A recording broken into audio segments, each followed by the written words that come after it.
So for as long as I can remember, I've wanted to pursue a career in the medical field. Um, I have a couple cousins. They work in the ICU and they seem to be enjoying it a lot.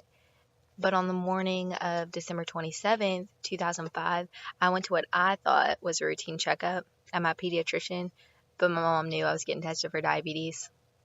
So ultimately, I was diagnosed with type 1 diabetes. Um, I looked the doctor straight in the face. I said, I'm not taking shots every day. But here I am almost 9 years later in December. I've taken shots every day. I've pricked my finger every day. But I've never lost interest in the medical field. My diagnosis has boosted my curiosity, and it has pushed me to places that I never thought I was capable of. So instead of using it as an easy way out for everything, I wanted to use it to add to my story.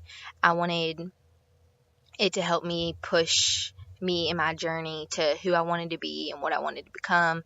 Uh, so I can honestly say my diagnosis has helped shape me into who I am today, and it continues to shape me into who I want to be years down the road.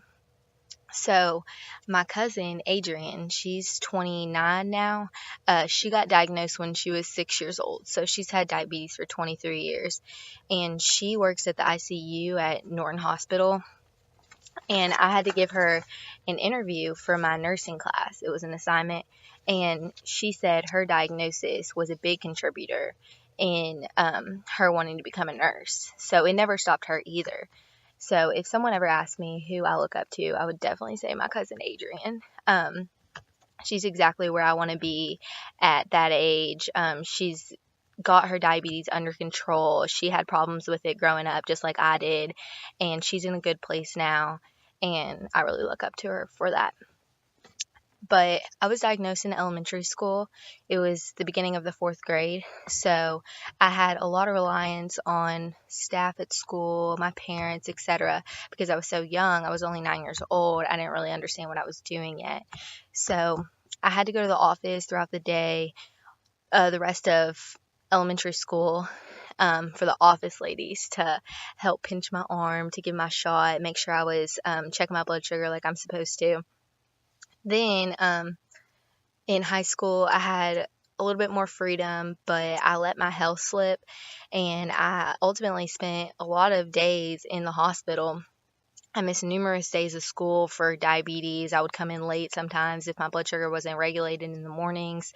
Um, so now I've moved on to my first semester of college.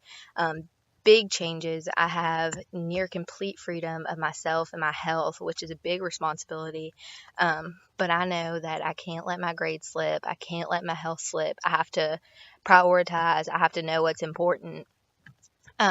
So I know that in writing, it takes more than just a couple paragraphs written on a piece of paper for it to be considered a good quality writing piece.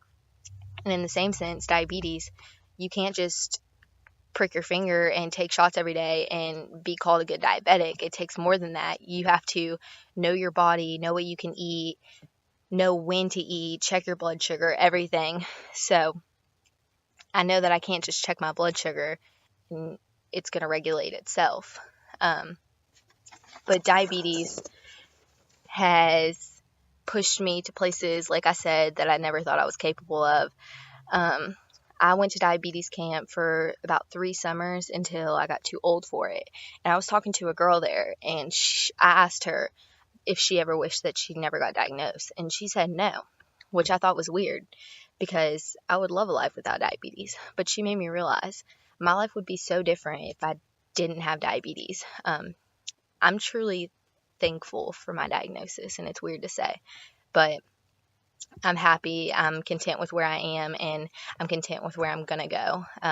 Diabetes has opened so many doors for me, and I'm using that in college to get through college, to hopefully be at a place that my cousin's at right now.